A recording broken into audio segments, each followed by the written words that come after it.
Tarbiyah Sunnah Channel, dan juga kami menyapa para jamaah Majelis Taklim Mumtaz Indonesia di hari Senin pagi yang berbahagia ini di tanggal 6 Zulhijjah 1441 Hijriah. Insyaallah sesaat lagi kita akan kembali menyimak kajian Islam ilmiah pembahasan kitab Ad-Da' wa Dawa bersama Ustadz Abu Haidar As-Sundawi hafizahullahu taala yang akan membahas tentang tema saat mustajab untuk berdoa. Ikhwati iman azani Allah wa iyyakum.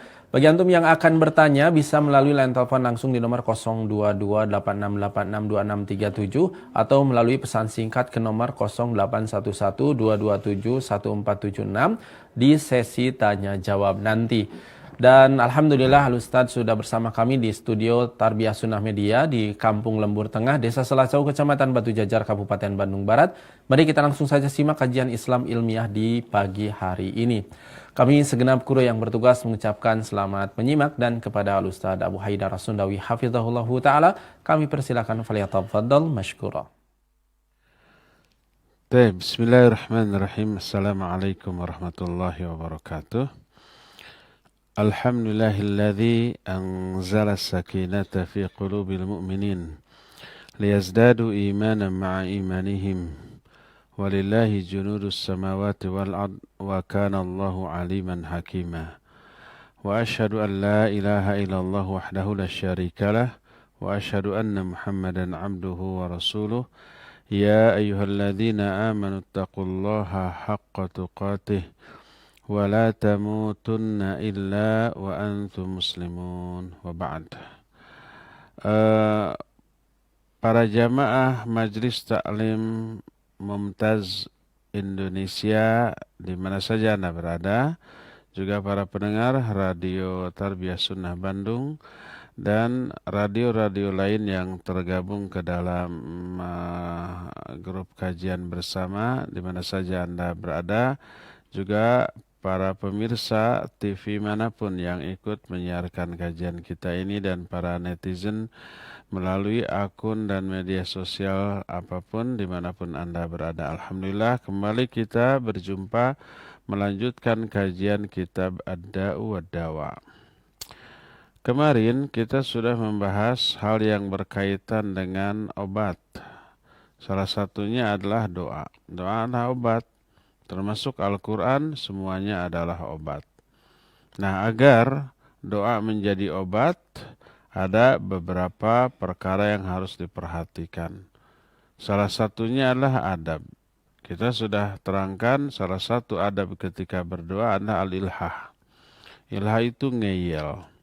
Ilhah itu mengulang-ulang terus doa kita ya kepada Allah. Kedua, tidak boleh istijal. Istijal itu terburu-buru. Dengan mengatakan saya berdoa sering terus tapi nggak dikabulkan juga, itu namanya istijal. Kita lanjut ya, bila doa itu disertai dengan kehadiran hati. Artinya khusyuk. Hatinya ikut berdoa, bukan sekedar mulut. Tapi hatinya menghayati. Fokus terhadap Allah. Fokus terhadap apa yang kita minta kepada Allah. Terus dilakukan pada waktu yang mustajab. Maka doa itu akan benar-benar tidak akan ditolak oleh Allah Azza wa Jalla. Adapun saat yang mustajab itu, kata Imam Ibnu Qayyim, ada 6. Ya. Beliau menyatakan wa idza jumi'a minad du'a hudurul qalbi wa jum'iyatuhu bi kulliyatihi 'alal matlub wa sadafa waqtan min awqatil ijabah as-sittah. Apabila doa itu dibarengi dengan hadirnya hati, fokusnya pikiran, konsentrasi jiwa kita terhadap apa yang kita minta, lalu dilakukan di 6 waktu yang mustajab. 6 waktu yang mustajab. Pertama, ats-tsulutsul akhiri minal lail, yaitu sepertiga akhir malam. Ini yang pertama. Kedua, indal adzan, ketika adzan.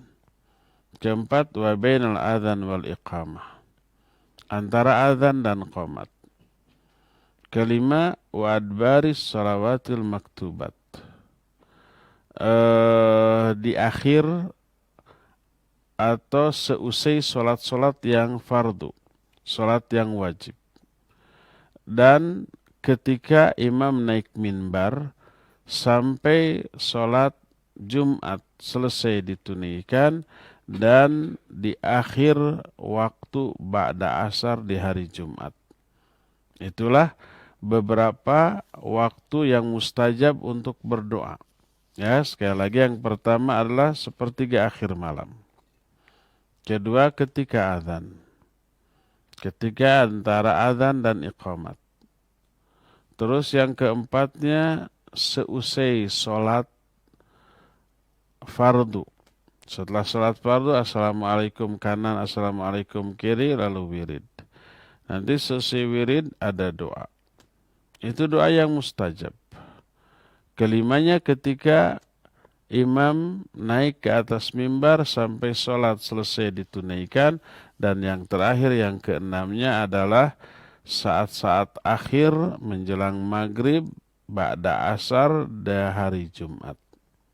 Ya. Selain itu, selain konsentrasi penuh, fokus dan khusyuk, selain dilakukan di 6 waktu yang mustajab tadi,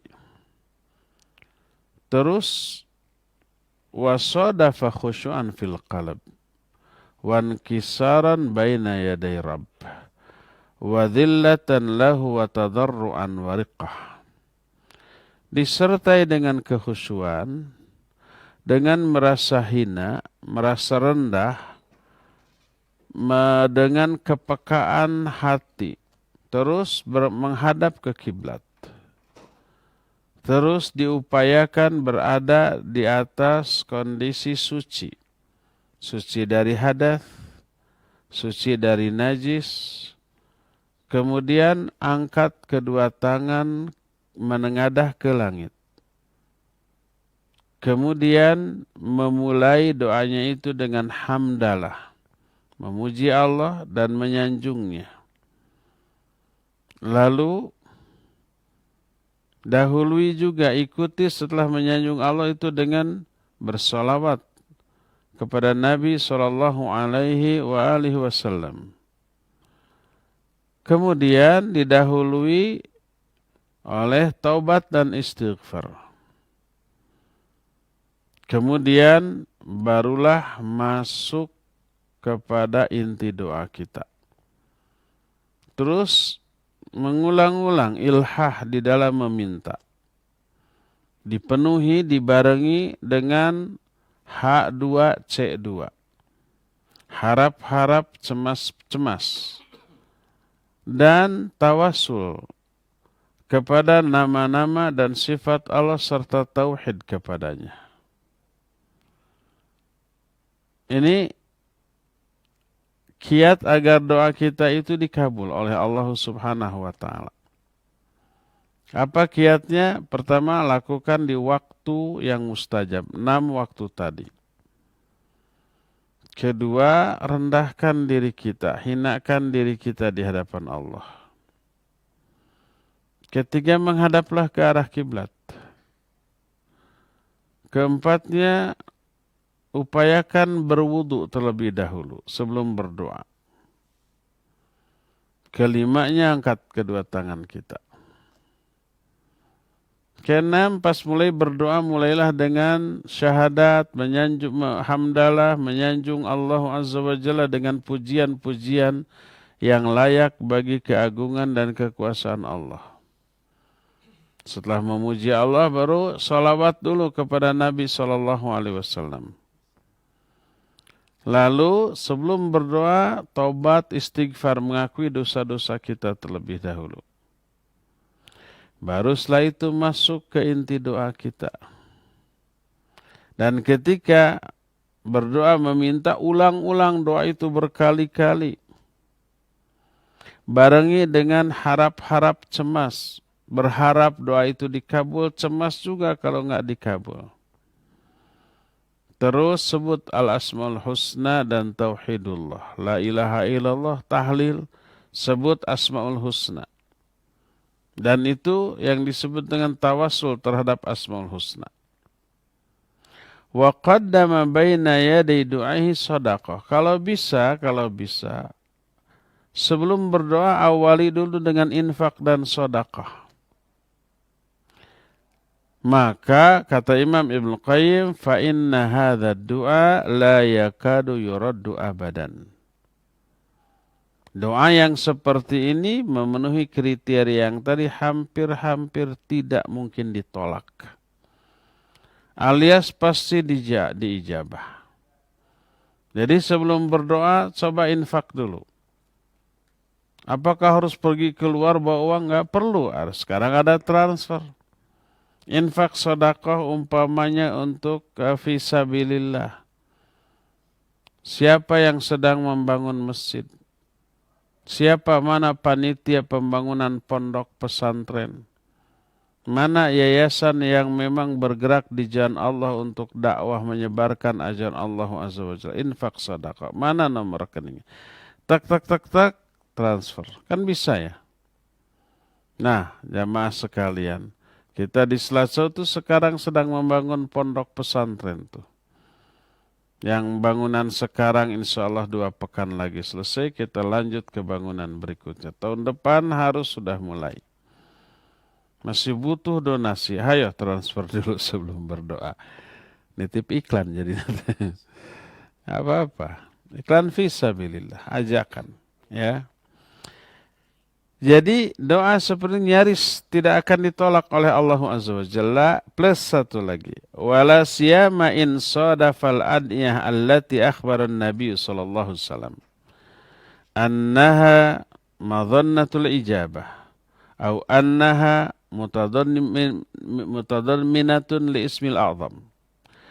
Terlebih apabila doa yang dipanjatkan adalah doa yang diajarkan oleh Rasul sallallahu alaihi wasallam. Ambil doa itu dari hadis Nabi alaihi salatu wasallam. Itu lebih mustajab. Terlebih di dalamnya mengandung al-ismul a'zam. Nama-nama Allah yang sangat agung. Apa saja nama-nama Allah yang agung yang apabila kita sebut dalam doa itu pasti dikabul? Banyak. Di antaranya nih, hafalkan oleh jamaah sekalian. Lalu baca di dalam doa-doa yang kita panjatkan. Sebuah hadis dalam Sunan Ibnu Hibban dari Abdullah bin Buraidah dari bapaknya. Siapa bapaknya Abdullah bin Buraidah? Ya Buraidah. Namanya juga Abdullah bin Buraidah. Abdullah putra Buraidah. Siapa bapaknya Abdullah bin Buraidah? Ya Buraidah. Dari Buraidah. Rasul SAW mendengar seseorang berdoa. Isi doanya terdengar jelas. Orang itu berdoa, Allahumma inni as'aluka bi anni ashhadu annaka antallahu la ilaha illa anta. Al-ahadus samadul ladzi lam yalid wa lam yulad wa lam yakul lahu kufuwan ahad. Itu doanya. Itu nama-nama Allah yang agung yang dia sebut dalam doa. Allahumma ya Allah, inni sesungguhnya aku as'aluka, aku minta kepadamu bi anni asyhadu annaka antallahu la ilaha illa anta. Sesungguhnya aku bersaksi sesungguhnya engkau ini adalah Allah yang tidak ada sesembahan yang hak selain engkau. Al-ahadus samadul ladzi lam yalid wa lam yulad wa lam yakul lahu kufuwan ahad. Yang asa tempat seluruh makhluk bergantung, yang tidak melahirkan dan tidak dilahirkan dan tidak ada sesuatu pun yang menyerupainya. Nah itu sanjungan pujian kepada Allah. Nama-nama Allah yang agung. Dia sebut sebelum berdoa.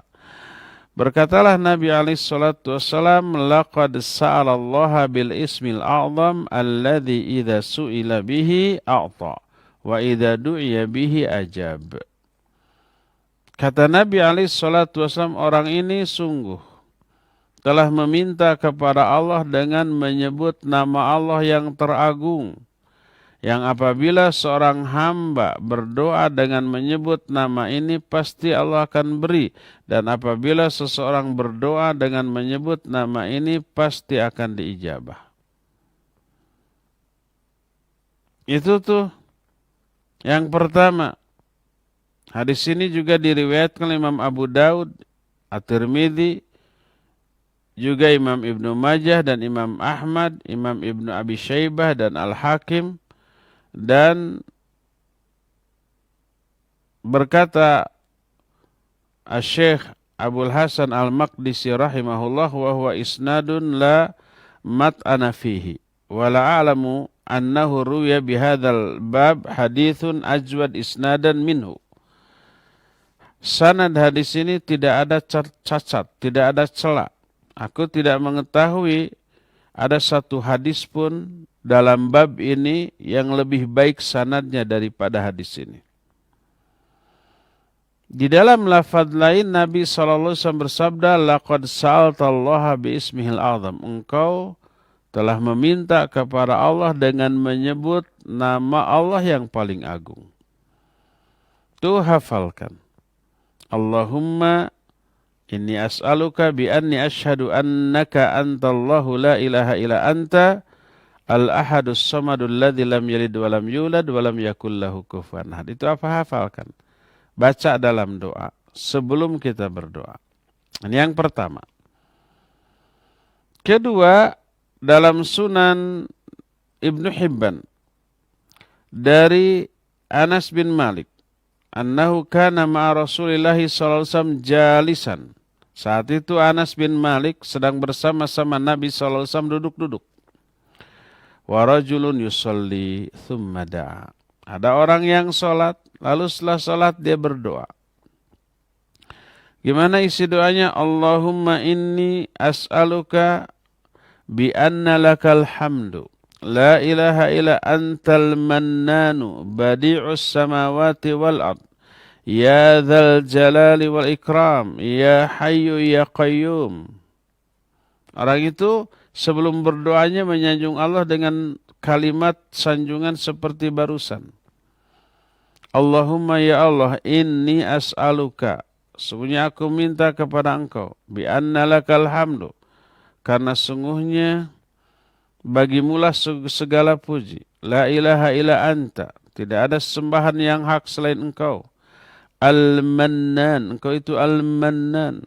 Al-Mannan itu yang banyak memberikan anugerah, pemberian. Badi'us samawati wal ard, pencipta langit dan bumi tanpa contoh. Allah membuat langit dan bumi itu tanpa mencontoh apapun. Ya dzal jalali wal ikram, wahai pemilik keagungan dan kemuliaan. Ya hayyu ya qayyum, wahai yang maha hidup dan maha berdiri sendiri. Tuh Al-Asmaul Husna beberapa oleh orang ini disebut di dalam doanya. Mendengar itu Nabi SAW bersabda, laqad sa'alallaha biismihil azim alladzi idza du'iya bihi ajab wa idza su'ila bihi a'ta. Orang ini telah meminta kepada Allah dengan menyebut nama-nama Allah yang agung, yang bila seseorang berdoa dengan menyebut nama-nama itu pasti Allah ijabah. Dan bila seseorang meminta dengan menyebut nama ini pasti Allah akan berikan. Ini yang kedua, lafaz yang kedua. Bagi jamaah yang memiliki kitabnya atau mungkin buku terjemahannya, coba dicatat pakai stabilo gitu ya, kalimat ininya kemudian dihafal. Sertakan dalam doa-doa kita. Dan itu yang menyebabkan doa kita bertambah mustajab. Ketiga, di dalam hadis riwayat Imam At-Tirmidzi dari Asma binti Yazid radhiyallahu anha, bahwa Nabi SAW bersabda, Ismullahil a'zam fi hatain al-ayatain. Kata Nabi SAW, nama Allah yang paling agung itu berada dalam dua ayat berikut ini. Ayat pertama surah Al-Baqarah 163. Allah berfirman, wa ilahukum ilahu wahid, la ilaha illa huwa rahmanur rahim. Ilah kalian itu ilah yang satu. Tidak ada ilah yang sebenarnya kecuali Dia yang Rahman dan yang Rahim. Itu termasuk Al-Ismul A'zami lillah. Al-Ismul A'zamu lillah, nama teragung bagi Allah. Dan yang kedua di pembukaan surah Ali Imran. Ayat yang pertama, Alif Lam Mim, Allahu la ilaha illa huwal hayyul qayyum. Itu juga awal kalimat dari ayat kursi ya. Ini juga ada dalam Ali Imran ayat yang kedua. Allahu la ilaha illa huwal hayyul qayyum. Berkata Imam At-Tirmidzi, hadza haditsun hasanun sahihun. Ini adalah hadis yang hasan sahih. Inilah yang ketiga ya. Keempat, dalam Musnad Ahmad, juga Sahih Al-Hakim, dari Abu Hurairah radhiyallahu an dan juga Anas serta Rabi'ah bin Amir radhiyallahu anhum ajmain. Dari Nabi alaihi salatu wassalam, beliau menyatakan, alidzu biyadzal jalali wal ikram. Kaitkan doa-doa kalian dengan ucapan ya dzal jalali wal ikram. Ucapan ya dzal jalali wal ikram ini sertakan di dalam doa-doa kita. Makna alidzu adalah ta'allaqu biha walzimuha wadawimuha. Kaitkan doamu dengan kalimat ini, lazimkan, dawamkan, kontinyukan, selalulah menyebut ya dzal jalali wal ikram dalam doa-doa kita. Dalam hadis masih riwayat Imam At-Tirmidzi dari Abu Hurairah radhiyallahu an. Berkata Abu Hurairah, anna Nabi alaihi salatu wasallam kana idza ahammahu al-amr rafa'a ra'sahu ila as-sama'. Wa idza ijtahada fi du'a wa idza ijtahada fi du'a qala ya hayyum ya hayyun ya qayyum.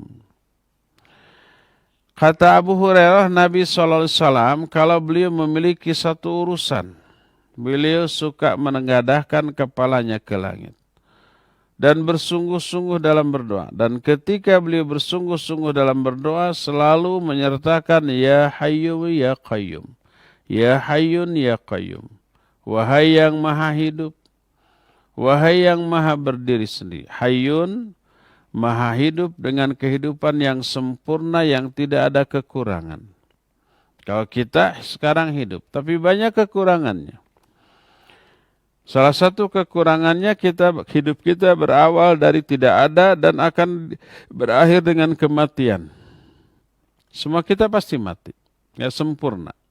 Kedua, selama hidupnya itu banyak kelemahan. Kita lapar, kita haus, kita lemas, kita sakit, kita tidur. Kita pingsan malah ya. Terus selama hidupnya juga banyak mengalami berbagai macam kekurangan yang merusak hidup. Ada penyakit, ada kejadian-kejadian yang tidak mengenakan kita.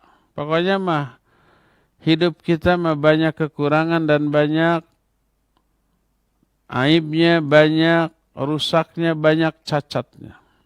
Kalau Allah sempurna, hidup Allah tidak diawali dengan ketiadaan, tidak diakhiri dengan kematian.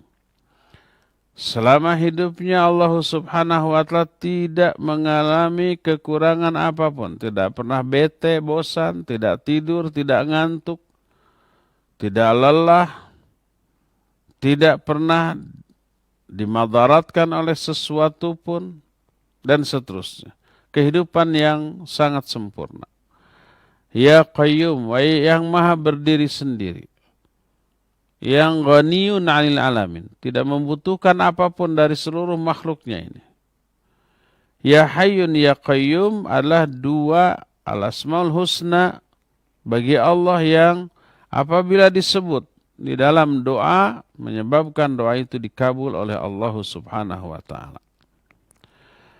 Dalam hadis dari Anas bin Malik radhiyallahu an, Nabi alaihi salatu wassalam apabila ada satu urusan yang membuat beliau merasa terganggu dengan urusan itu, musibah atau yang sejenisnya, beliau berdoa, ya hayyun ya qayyum bi rahmatika astaghits.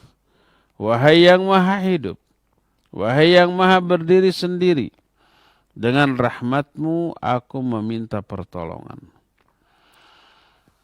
Dalam Sahih Al-Hakim dari Abu Umamah radhiyallahu an dari Nabi alaihi salatu wasalam, berkata Nabi alaihi salatu wasalam, Ismullahil a'zam fi thalathi suwari minal Qur'an. Al-Baqarah wa Al-Imran wa Thaha. Kata Nabi alaihi salatu wassalam, nama Allah yang paling agung itu berada dalam 3 surat dari Al-Quran, yaitu Al-Baqarah, Ali Imran, dan Thaha. Yaitu apa? Al-Hayyu dan Al-Qayyum. Allahu la ilaha illa huwal hayyul qayyum. Berkata Al-Qasim, faltamastuha, aku mencari di 3 surah ini. Surah Al-Baqarah, surah Ali Imran, dan surah Thaha, faidahiyya al-hayyu al-qayyum. Maka aku temukan bahwa nama Allah yang paling agung yang ada di 3 surat itu adalah al-hayyu dan al-qayyum. Dalam Al-Baqarah, dalam ayat kursi, Allahu la ilaha illa huwal hayyul qayyum. Dalam Ali Imran, ayat yang kedua, Allahu la ilaha illa huwal hayyul qayyum. Demikian juga dalam surah Thaha dengan lafaz yang sama. Dalam hadis lain riwayat At-Tirmidzi dan Al-Hakim dari Sa'ad bin Abi Waqqas radhiyallahu an, berkata Nabi alaihi salatu wassalam, da'watu dhinnun idza da'a wa huwa fi batnil hut, la ilaha illa anta subhanaka inni kuntu minadh dhalimin. Innahu lam yad'u biha muslimun fi syai'in qat illa istajaba Allahu lah. Kata Nabi alaihi salatu wassalam, doa Nabi Dhunnun, Nabi Yunus. Nama lain dari Dhunnun adalah Nabi Yunus.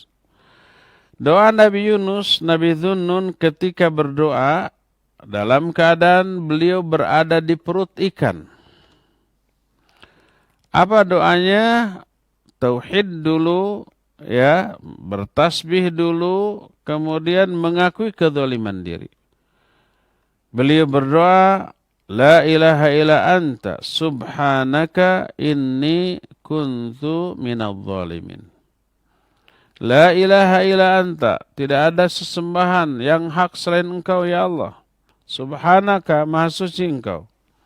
Inni kuntu minadh dhalimin, sungguhnya aku termasuk golongan orang-orang yang zalim. Hafalkan ini ada dalam Al-Quran surah Al-Anbiya ayat 87. Doa Nabi Yunus ini, doa Nabi Dhunnun ini, la ilaha illa anta subhanaka inni kuntu minadh dhalimin. Kata Nabi SAW, sesungguhnya tak ada seorang pun muslim yang berdoa dengan doa ini dalam musibah apapun, kecuali pasti Allah Subhanahu wa ta'ala akan kabulkan. Berkata Imam At-Tirmidzi, hadithun sahihun. Hadis ini adalah hadis yang sahih. Ini diantara lafaz yang harus kita baca dalam doa. La ilaha illa anta subhanaka inni kuntu minadh dhalimin. Dalam Mustadrak Al-Hakim, sebuah hadis dari Sa'ad radhiyallahu an, Nabi alaihi salatu wasallam bersabda, ala ukhbirukum bisyai'in idza nazala birajulin amrun muhim fada'a bihi yufarrijullahu anhu, yakni doa adzinnin. Mau enggak aku kabarkan kepada kalian satu doa yang apabila seseorang mengalami satu musibah penting, satu kejadian penting, satu musibah besar dalam dirinya, kemudian dia berdoa dengan doa ini, maka Allah akan keluarkan dia dari kesulitan tersebut.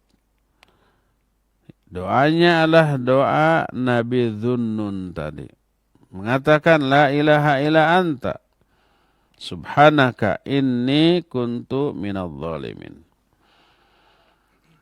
Dalam hadis lain yang juga diterima dari Sa'ad, dia mendengar Rasul sallallahu alaihi wasallam bersabda, "Hal adullukum ala ismillahil a'zam?" Doa Yunus.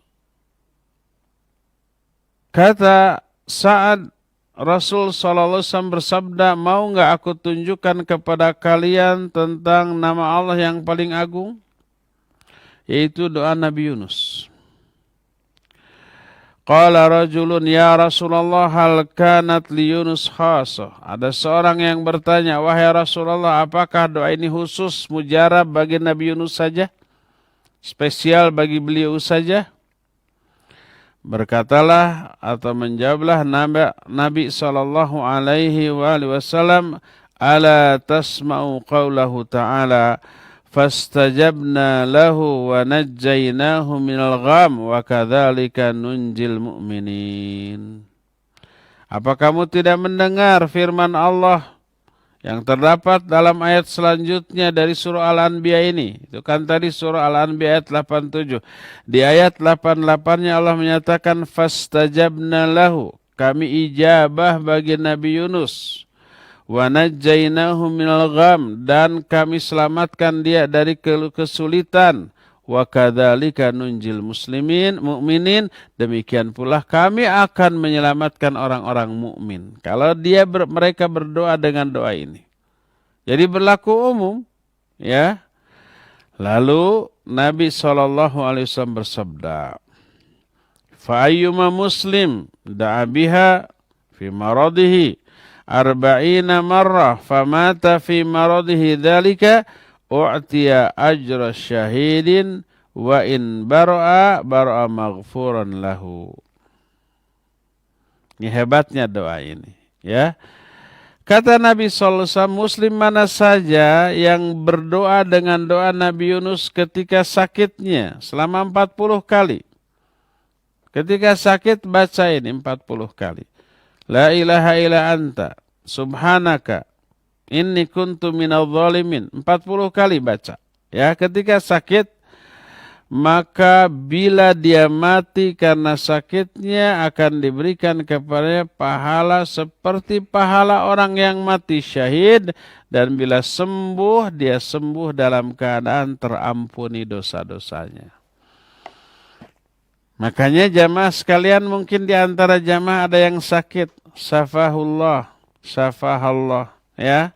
Semoga Allah menyembuhkannya. La ba'sa tahur insyaallah. Baca nih doa ini. La ilaha illa anta, subhanaka inni kuntu minadh dhalimin. Kalau sembuh, sembuhnya dalam keadaan diampuni. Kalau mati, diberikan pahala syahid. Dua-duanya menguntungkan. Makanya hafalkan Al-Quran. Ayat yang ke-87 dari surah Al-Anbiya. La ilaha illa anta, subhanaka inni kuntu minadh dhalimin. Dalam Sahih Bukhari dan Sahih Muslim, hadis dari Ibnu Abbas radhiyallahu anhuma, berkata Rasul sallallahu alaihi wasallam, kata Ibnu Abbas, anna Rasul sallallahu alaihi wasallam kana yaqulu innal karam. Nabi SAW apabila beliau ditimpa kesulitan, musibah, penderitaan, kanyeri, kaperi atau yang sejenisnya, beliau selalu berdoa dengan doa berikut. Doa ini juga hafalkan. Apa doanya? La ilaha illallahul azimul halim. La ilaha illallahu rabbul arshil azim. La ilaha illallahu rabbus samawati sab'i wa rabbul ardi wa rabbul arshil karim. Yang beliau baca ketika beliau ditimpa kesulitan, la ilaha illallahul azimul halim. Tidak ada sesembahan yang hak selain Allah yang agung dan yang halim. La ilaha illallahu rabbul arshil azim. La ilaha illallah pemilik arasy yang sangat agung. La ilaha illahu rabbus samawati sab'i wa rabbul ardi wa rabbil arshil karim. La ilaha illallah pemilik langit yang 7 dan juga penguasa bumi dan penguasa arsy yang sangat mulia. Itu termasuk di antara al-asmaul husna yang apabila disertakan dalam doa menyebabkan doa itu begitu mustajab. Di dalam Musnad Imam Ahmad ada hadis dari Ali bin Abi Thalib radhiyallahu an. Dia berkata, "Allamani Rasulullah sallallahu alaihi wasallam, idza nazala bi karbun an aqul la ilaha illallahul halimul karim. Subhanallahi tabarakallahu rabbul arsyil azim walhamdulillahi rabbil alamin." Kata Ali, Rasul SAW mengajari aku doa apabila aku ditimpa kesulitan. Ketika ditimpa kesulitan, Nabi mengajari aku agar aku mengatakan doa berikut ini. La ilaha illallahul halimul karim. Subhanallahir rabb tabarakallahu rabbul arsyil azim walhamdulillahi rabbil alamin. Hafalkan ini 3 kalimat. La ilaha illallahu al-halimul karim. Tidak ada sembahan yang hak selain Allah yang maha halim dan maha karim. Kalimat pertama. Kalimat kedua, subhanallah wa tabarakallahu rabbul arsyil azim. Maha suci Allah dan maha barakah Allah penguasa arsy yang agung. Kalimat ketiganya, walhamdulillahirabbil alamin. Di dalam Musnad Ahmad juga hadis dari Abdullah bin Mas'ud radhiyallahu an. Dia berkata, telah bersabda Rasulullah sallallahu alaihi wa alihi wasallam, ma asaba ahadan qattun hammun wala huznun faqala Allahumma inni abduka ibnu abdika ibnu amatika nasiyati biyadik madin fiya hukmuk adlun fiya qada'uk as'aluka Allahumma bikulli ismin huwa laka sammaita bihi nafsak aw 'allamtahu ahadan min khalqik aw anzaltahu fi kitabik aw ista'sarta bihi fi ilmil ghaibi 'indak an taj'al al-Qur'ana al-Qur'an al-'azim rabi'a qalbi wa nura sadri wa jala'a huzni wa dhihaba hammi illa adhaballahu hammahu wa haznahu wa abdalahu makanahu farha. Kata Nabi SAW, tidaklah seseorang ditimpa hammun atau huznun. Hammun dan huznun ini sama. Intinya perasaan tidak nyaman, resah, gelisah, risau dan galau. Hanya penyebabnya berbeda. Kalau ham, kerisauan, keresahan yang disebabkan karena kekhawatiran terhadap masa yang akan datang. Gimana besok, gimana lusa, galau lah pokoknya. Kalau huznun, bahasa kitanya sedih. Itu disebabkan karena kejadian masa lalu. Kejadian yang sedang dialami atau yang tadi atau yang kemarin atau yang beberapa hari lalu kita membuat kita tidak nyaman. Risau, galau, resah, gelisah. Itu sedih. Tak ada seorang pun yang ditimpa keresahan atau kegelisahan, kerisauan atau kegalauan. Lalu dia berdoa dengan doa, Allahumma inni abduk. Ya Allah, sungguhnya aku adalah hambamu. Ibnu abdik, anak dari hamba laki-lakimu. Ibnu ammatik, anak dari hamba wanitamu. Jadi kalau laki-laki Abdullah, hamba Allah, kalau wanita amatullah. Ibu kita amatullah. Ayah kita Abdullah. Kata Nabi SAW, siapa yang berdoa dengan doa, ya Allah, sungguhnya aku hambamu, anak dari hamba laki-lakimu, anak dari hamba perempuanmu. Nasiyati biyadik, ubun-ubunku berada dalam genggaman tanganmu. Madin fiya hukmuk, berlaku kepada diriku seluruh hukummu. Adlun fiya qadauk, adil terhadapku semua ketetapanmu. As'aluka Allahumma bikulli ismin huwa laka sammaita bihi nafsak. Aku meminta kepada engkau dengan semua nama yang engkau telah namakan dirimu dengan nama itu. Au 'allamtahu ahadan min khalqik, atau dengan nama yang kau ajarkan kepada salah seorang di antara makhlukmu. Au anzaltahu fi kitabik, atau dengan nama yang telah engkau turunkan dalam kitabmu. Au ista'sarta bihi fi ilmil ghaibi indak, atau dengan nama yang hanya engkau saja yang tahu nama itu dalam ilmu ghaib yang ada di sisimu. Antaj alal Qur'an al-azim rabi'a qalbi. Ya Allah, semoga engkau menjadikan Al-Quran yang agung ini sebagai penenang hatiku. Wa nura sadri, sebagai penerang dadaku. Wa jala'a huzni, sebagai penghilang kesedihku. Wa dhihaba hammi, dan sebagai pelipur laraku. Sampai di sana. Siapa orang yang berdoa dengan doa itu di saat sedih, di saat resah, di saat gelisah, di saat risau dan galau, maka Allah akan hilangkan kesedihannya, kerisauannya, kegalauannya, keresahannya, kegelisahannya, dan Allah akan ganti dengan kebahagiaan. Siapa yang lagi sedih, baca doa itu tuh. Faqila ya Rasulullah, ala nata'allamuha. Maka ada seseorang yang bertanya, wahai Rasulullah, boleh enggak kita mempelajarinya? Maka beliau menjawab, bala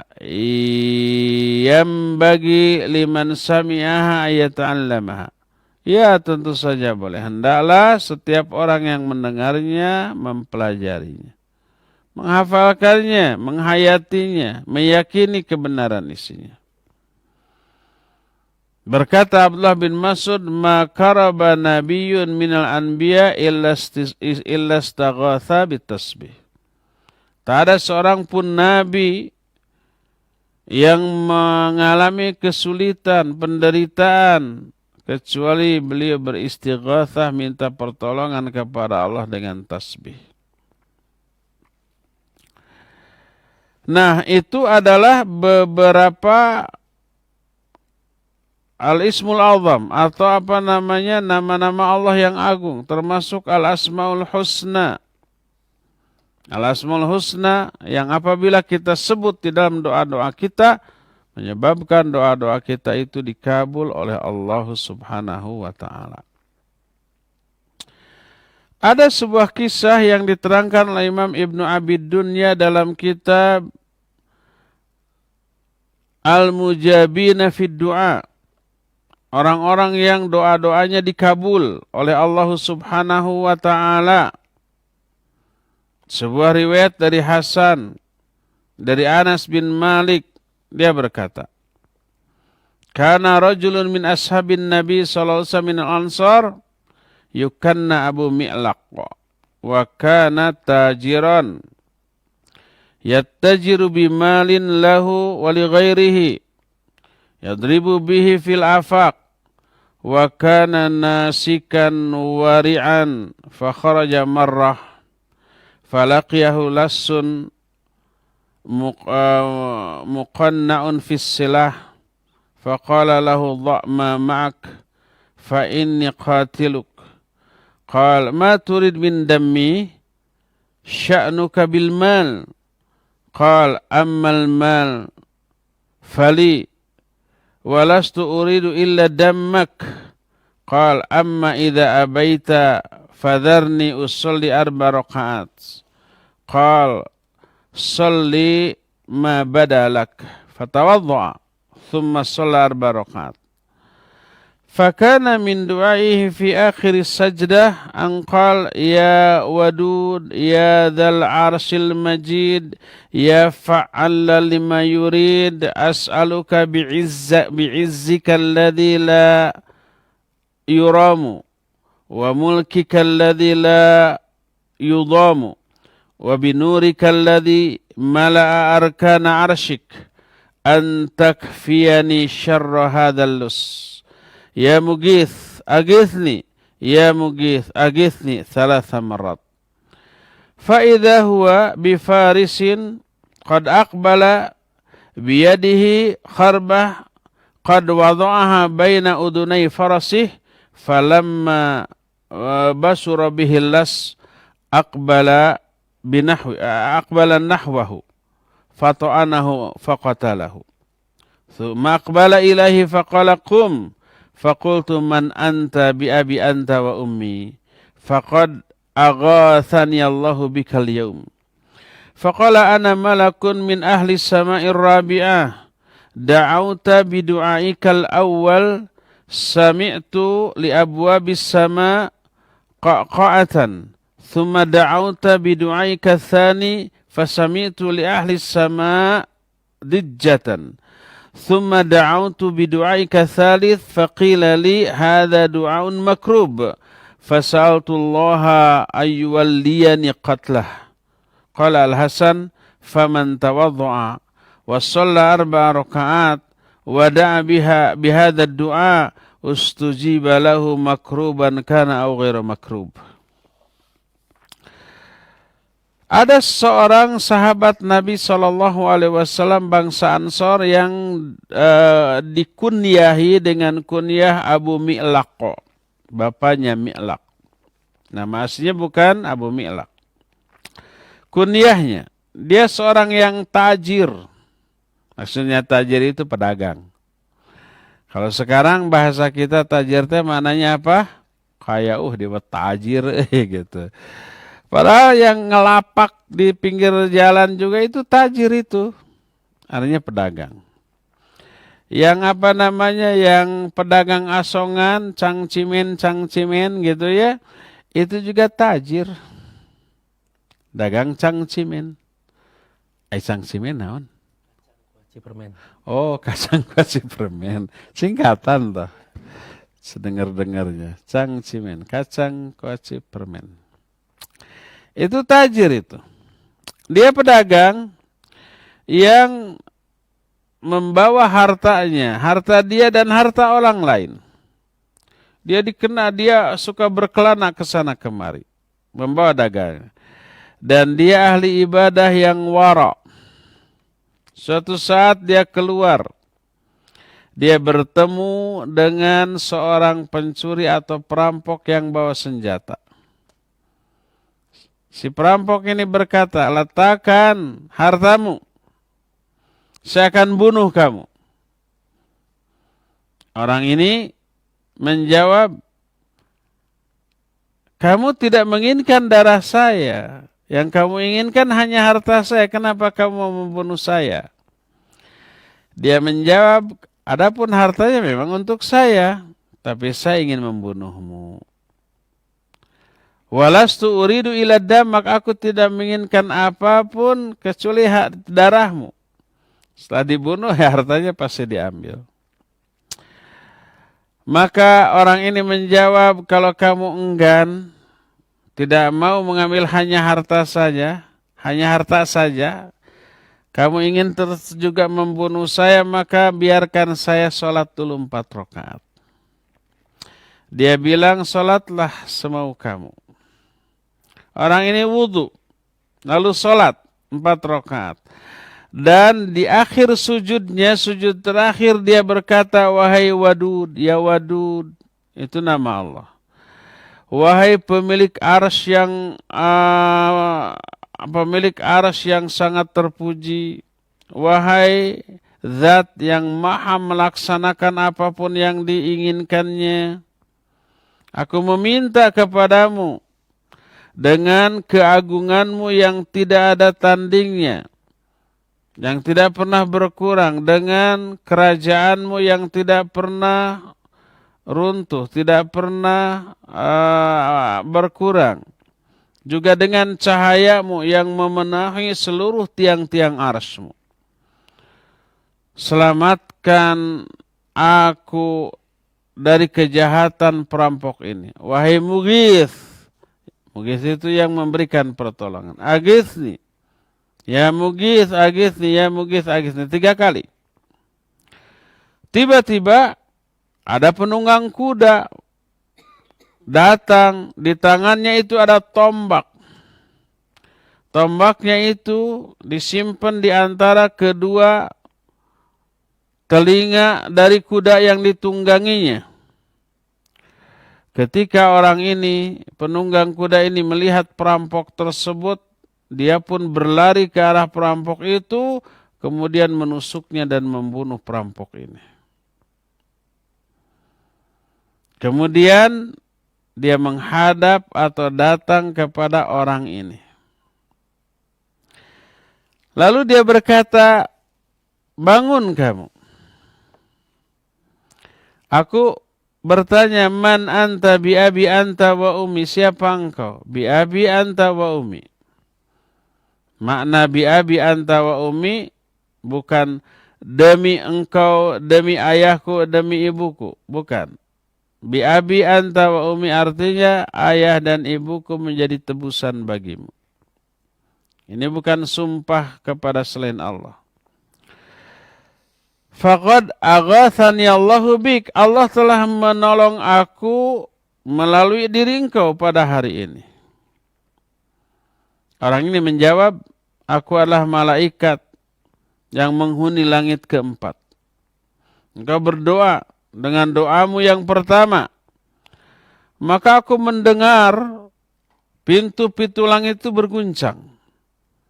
Engkau kemudian berdoa dengan doa yang kedua, aku mendengar penghuni langit itu, ya, penghuni langit juga, penghuni langit-langit yang ada di atas itu, yang ada di bawahnya, langit ketiga, kedua, dan yang pertama, seluruhnya juga bergetar. Kemudian engkau berdoa dengan doamu yang ketiga. Maka ada yang mengatakan kepadaku, ini adalah doa orang yang teraniaya. Doa orang yang sedang mengalami kesulitan. Maka aku meminta kepada Allah agar Allah memberi wewenang kepadaku untuk membunuh orang yang memberikan kesulitan ini. Berkata Al-Hasan, siapa yang berwudu, kemudian sholat 4 rakaat, kemudian berdoa dengan doa ini, maka doanya akan dikabulkan, baik dia itu sedang mengalami kesulitan ataupun tidak sedang mengalami kesulitan. Inilah beberapa kiat agar doa kita itu dikabul. Dari semua penjelasan tadi kita bisa simpulkan, pertama, doa itu harus dilakukan secara khusyuk. Kedua, lakukan di saat yang mustajab, yang 6 waktu yang dijelaskan tadi. Ketiganya, hinakan diri kita, rendahkan diri kita ketika berdoa di hadapan Allah. Keempatnya, menghadaplah ke kiblat. Kelimanya, berwudulah terlebih dahulu dalam keadaan suci. Keenamnya, angkat kedua tangan kita. Menengadahkan kedua tangan kita ke arah langit. Kelimanya, awali dengan memuji Allah dan menyanjungnya. Keenamnya, lanjutkan dengan bersolawat kepada Nabi SAW. Ketujuhnya, tobat dulu dan istighfar, mengakui dosa dan kesalahan kita, lalu minta ampunan kepada Allah. Kedelapan, baru kita berdoa dengan doa yang kita kehendaki dan ilhah dalam berdoa. Mengulang-ulang doa itu.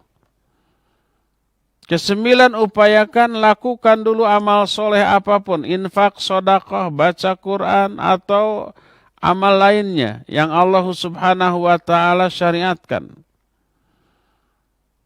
Kesepuluhnya, sebutlah al-asmaul husna di dalam doa-doa kita dengan berbagai macam lafaz yang diajarkan oleh Nabi SAW seperti yang dijelaskan tadi.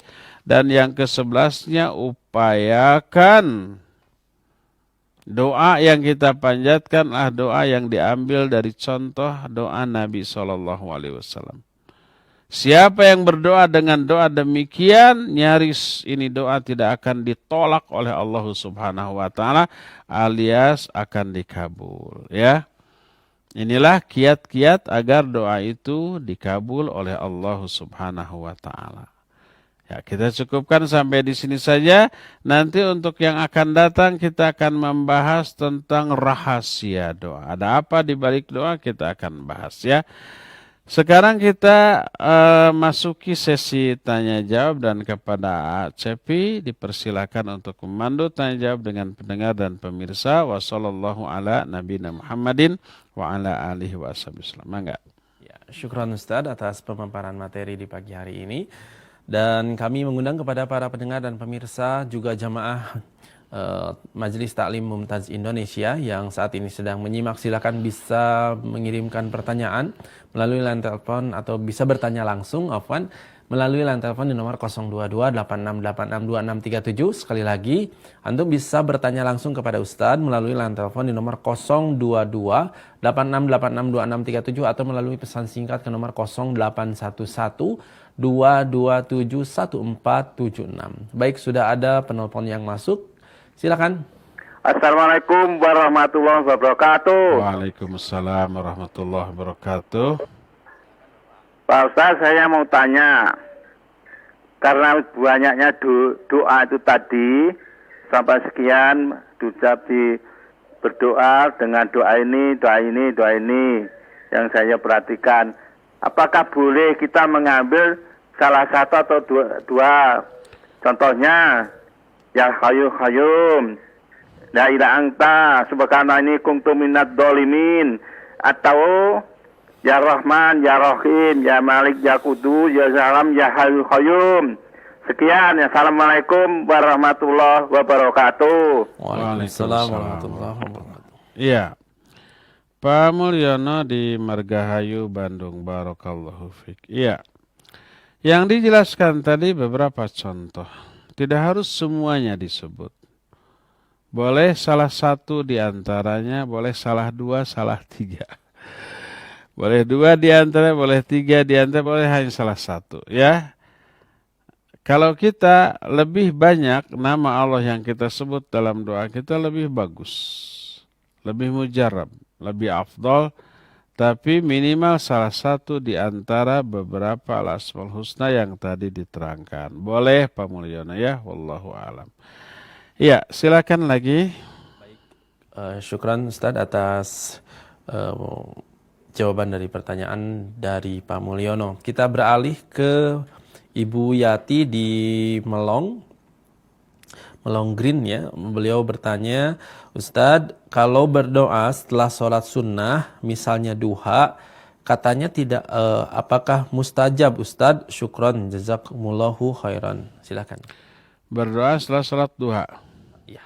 Iya, termasuk sholat duha itu termasuk salah satu amal soleh, ibadah yang Allah perintahkan, yang Allah anjurkan, yang Allah sukai.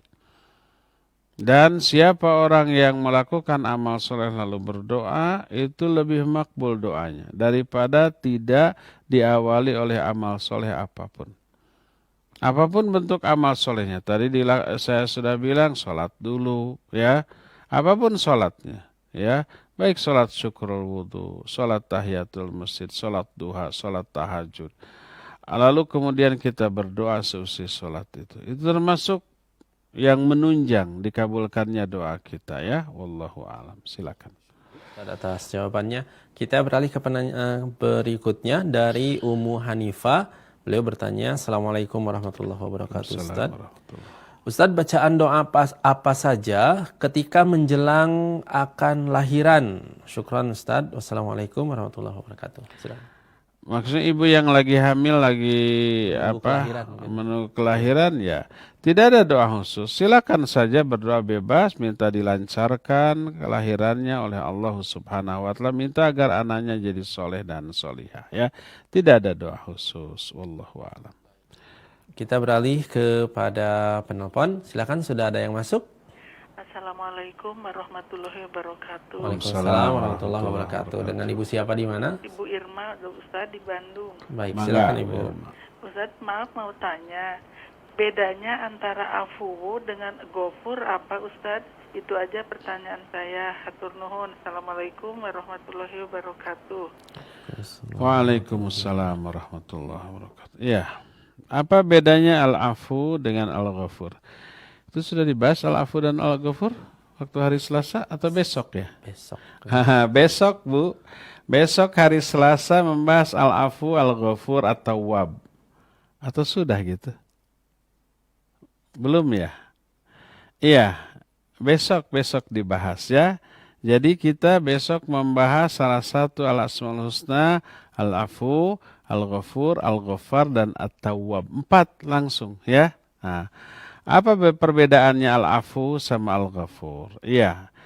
Kalau al-afu sama al-ghafur dipisah maknanya sama ya. Maknanya sama. Apabila nih disatukan al-afu dan al-ghafur, maka maknanya berbeda. Idza ijtama iftaraka wa idza iftaraka istama. Maknanya adalah sebagian ulama menyatakan al-afu itu menghapus kesalahan-kesalahan. Di dalam al-ghafur dan al-afu ada 2. Pertama nih, dirahasiakannya kesalahan kita, dosa kita, aib kita di hadapan sama makhluk. Baik dunia ataupun akhirat. Ya. Sehingga orang nggak tahu bahwa kita berbuat salah. Itu yang pertama. Kedua, dibebaskannya dia dari azab di akhirat. Dunia ataupun akhirat. Kadang-kadang dosa itu diazab di dunia berupa musibah, berupa penderitaan. Kadang-kadang di akhirat. Kadang-kadang dua-duanya, dunia dan akhirat.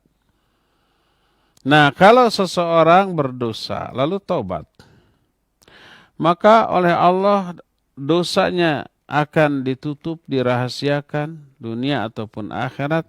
Yang keduanya diampuni, tidak akan diazab oleh Allah Subhanahu wa taala. Jadi kalau dua-duanya disebut al-afu, artinya dirahasiakannya dosa-dosa itu oleh Allah Azza wa Jalla, dan al-ghafur maknanya Allah tidak akan mengadab orang itu karena dosa-dosa tadi di akhirat.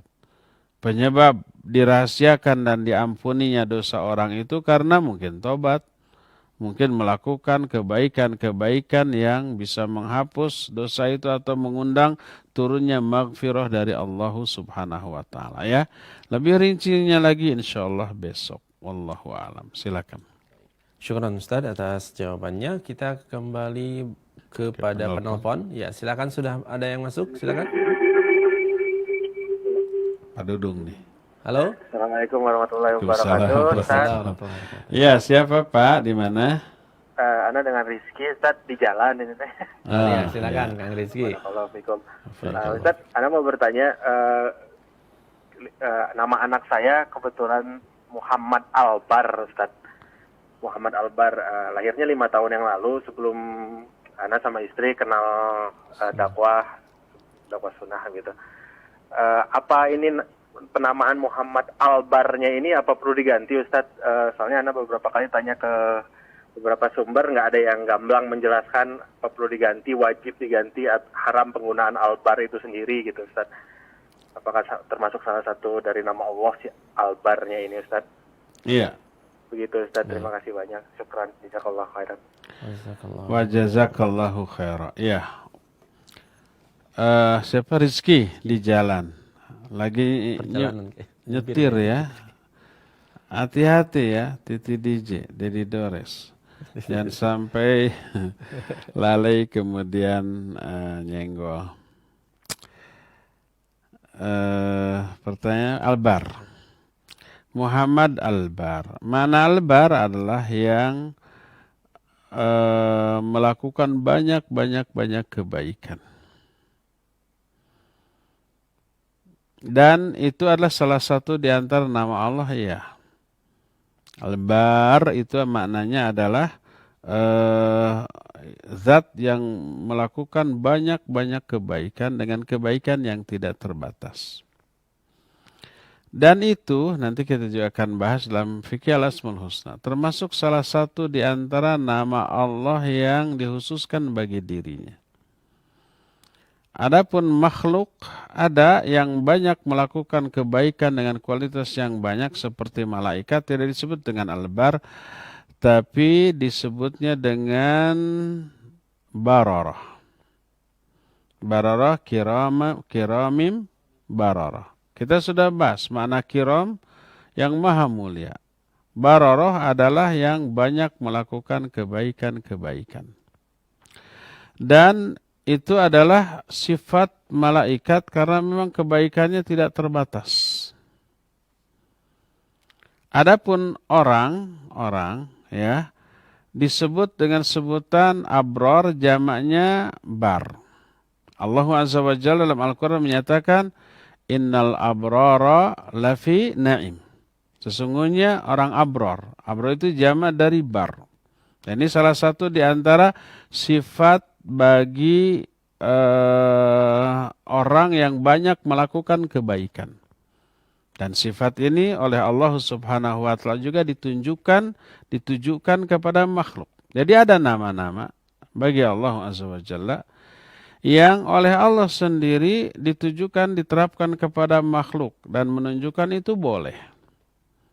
Jadi kalau Allah Subhanahu wa taala mensifati makhluk dengan beberapa sifat yang lafadznya menjadi sifat Allah, maka dibolehkan.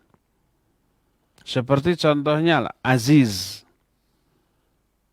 Rauf, Rahim gitu ya. Kemudian apalagi termasuk juga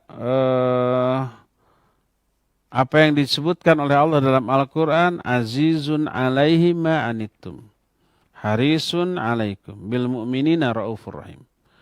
Rasul yang diutus kepada kalian itu aziz. Ini aziz itu sifat Allah.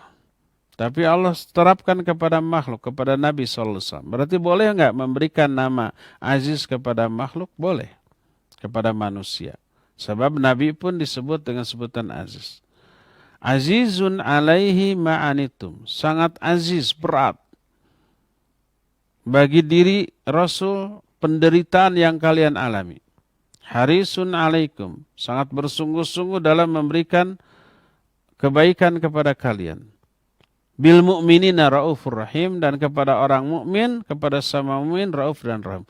Rauf, rahim, aziz ini nama-nama Allah dan sifat Allah, tapi Allah berikan kepada makhluk. Boleh. Tentu saja dengan makna yang sama, tapi dengan hakikat dan kaifiat yang berbeda. Allah innallaha sami'un basir. Allah itu maha mendengar dan maha melihat. Wa ja'alnahu sami'an basira. Wa kana Allahu sami'an basira. Allah itu maha mendengar dan melihat. Wa ja'alahu sami'an basir. Dan kami jadikan manusia itu sami'an basira. Allah sami'an basira, manusia juga sami'an basira. Maknanya sami dan basir ini sama. Yaitu sami itu idrakus saut. Mampu mendengar suara, menangkap suara. Tapi hakikat dan kaifiatnya berbeda. Hakikat mendengarnya gimana, melihatnya gimana berbeda. Laisa kamitslihi syai'un. Ya, caranya bagaimana, kualitasnya bagaimana, ya. Cara mendengar makhluk dengan makhluk itu sudah berbeda. Cara mendengar kita dengan cara mendengar ular beda itu, ya.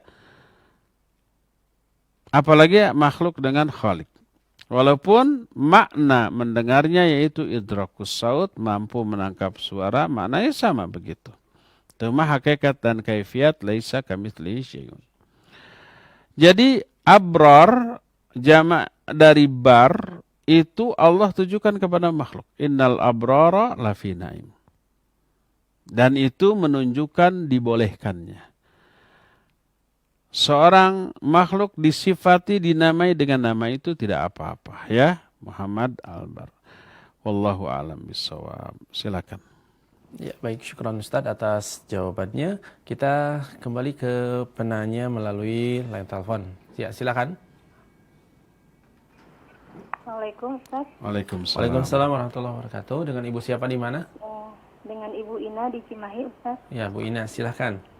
Begini Ustaz, yang tadi Ustaz bilang kan dikala kita mengalami kesulitan atau kesedihan yang teramat sangat gitu Ustaz, kita berwudu dan sholat 4 rakaat. Terus itu misalkan kita lakukan di waktu setelah kita sholat wajib lohor gitu, itu kita niatkannya sholat apa ya Ustaz? Terima kasih Ustaz. Assalamualaikum. Waalaikumsalam warahmatullahi wabarakatuh. Iya. Barakallahu fiik. Riwayat yang tadi dikemukakan, afwan. Alhamdulillah. Yahdikumullahu wa yuslihu balakum. Riwayat yang tadi dikemukakan Imam Ibnu Abi Dunya dalam kitab Al-Mujabina fid Du'a, sebenarnya riwayatnya dhaif. Tapi kenapa Al-Imam Ibnu Qayyim mencantumkan di dalam kitabnya ini? Apa beliau tahu nggak ya? Pasti lebih tahu daripada kita. Kenapa? Karena ini tidak dijadikan sebagai dalil pokok untuk melahirkan sebuah amalan. Tapi untuk menjelaskan tentang betapa makbulnya doa karena berdoa dengan menyebut nama-nama Allah yang indah, Al-Asmaul Husna tadi. Ya. Adapun kita lakukan saja sholat yang disyariatkan. Baik umpamanya sholat fardu, setelah sholat fardu berdoa. Atau sholat-sholat sunnah, termasuk sholat rawatib.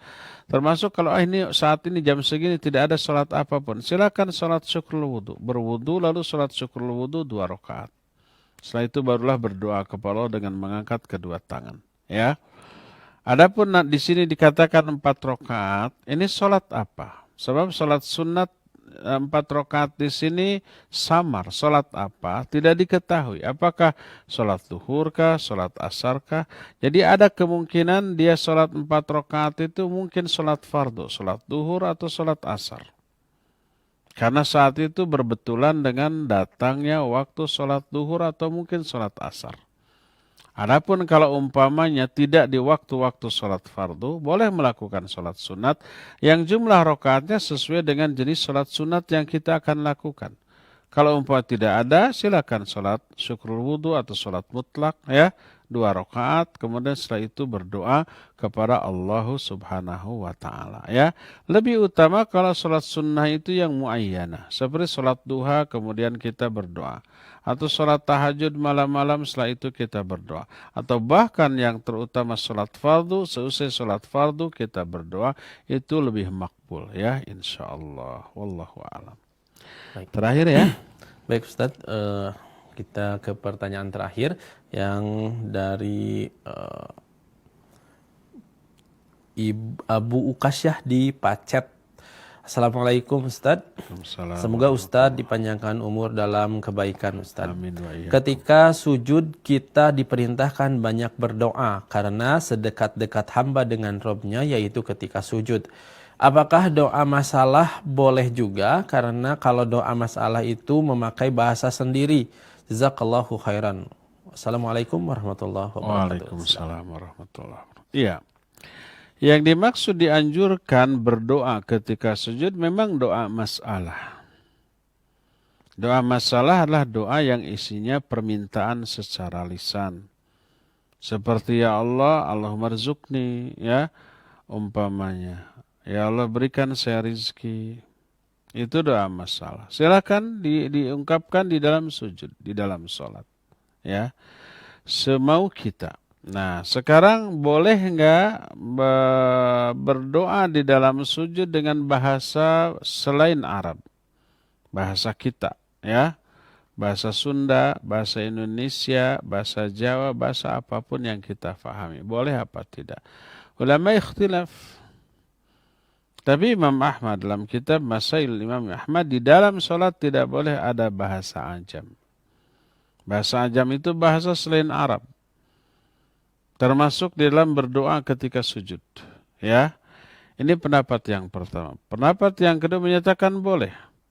Karena Nabi SAW menyatakan falyad'u bima a'jabahu minad du'a. Maka silakan kalian berdoa dengan doa yang paling dia sukai. Yang dimaksud paling disukai itu baik isinya ataupun bahasanya. Karena seringkali kita lebih bisa menghayati dengan doa yang kita fahami dengan bahasa kita. Walhasil ini masalah yang diikhtilafkan oleh para ulama. Lebih utama ya kita menghafalkan seluruh doa yang kita butuhkan. Liciknya kita itu begitu tuh. Kita ingin banyak berdoa, meminta apapun yang kita kehendaki, tapi menghafalkan doa yang isinya sesuai dengan keinginan kita, malas gitu kan ya? Malas menghafalkan doanya dulu, malas. Padahal tidak begitu banyak. Hanya beberapa kalimat saja, yang beberapa menit juga mungkin sudah hafal. Cuma masalahnya kita malas menghafalkannya. Jadi ketika mau berdoa banyak yang ingin diminta, tapi nggak pada hafal doanya. Padahal ada semua doa yang isinya sesuai dengan keinginan kita, itu ada contohnya baik dari ayat ataupun dari hadis Nabi SAW yang sahih atau dari para ulama. Cuma kita malas saja menghafalkannya, itulah licik ya, saya katakan liciknya kita gitu ya. Oleh karena itu sebaiknya coba apa yang kita inginkan, kita ingin jodoh, kita ingin sembuh dari penyakit, kita ingin dilunasi hutang, semuanya ada doanya, hafalkan. Di dalam kumpulan buku-buku kumpulan doa kan banyak tuh. Ada fihrisnya, ada daftar isinya, lihat. Oh ini untuk bayar hutang doanya. Tinggal buka halaman sekian, hafalkan. Baca di dalam sujud. Tidak begitu lama untuk menghafalkannya ya. Nah ketika dibaca kemudian hayati maknanya. Lakukan itu ketika sujud di dalam sholat. Sholat fardu ataupun sholat sunnah, maka itu makbul ya. Baik, cukup ya sampai di sini. Insyaallah kita akan berjumpa kembali melanjutkan kajian ad-da'u wad-dawa ini di hari Senin yang akan datang. Subhanakallahumma bihamdik asyhadu an la ilaha illa anta astaghfiruka wa atubu ilaik. Walhamdulillahirabbil alamin. Wassalamualaikum warahmatullahi wabarakatuh. Waalaikumsalam warahmatullahi wabarakatuh. Syukran jazakallahu khairan kepada Ustaz Abu Haidar As-Sundawi hafizahullahu taala yang telah menyampaikan materi kajian di pagi hari ini. Dalam pembahasan saat mustajab untuk berdoa, pembahasan kitab Ad-Da'u wad-Dawa di pagi hari ini yang disampaikan secara langsung dari studio Tarbiyah Sunnah Media Desa Selacau, Kecamatan Batu Jajar, Kabupaten Bandung Barat. Semoga Allah Azza wa Jalla senantiasa menjaga beliau beserta keluarga dan memberikan kesehatan kepada beliau, sehingga kita dapat bertemu kembali dalam kajian online selanjutnya. Ikhwati man azani Allah wa iyyakum, semoga kita yang menyimak memperoleh faidah dan manfaat dan menjadi amal soleh untuk kita semua. Dan kami mohon pamit. Subhanakallahumma wa bihamdika asyhadu an la ilaha illa anta astaghfiruka wa atubu ilaik. Wassalamualaikum warahmatullahi wabarakatuh. Yuk belanja.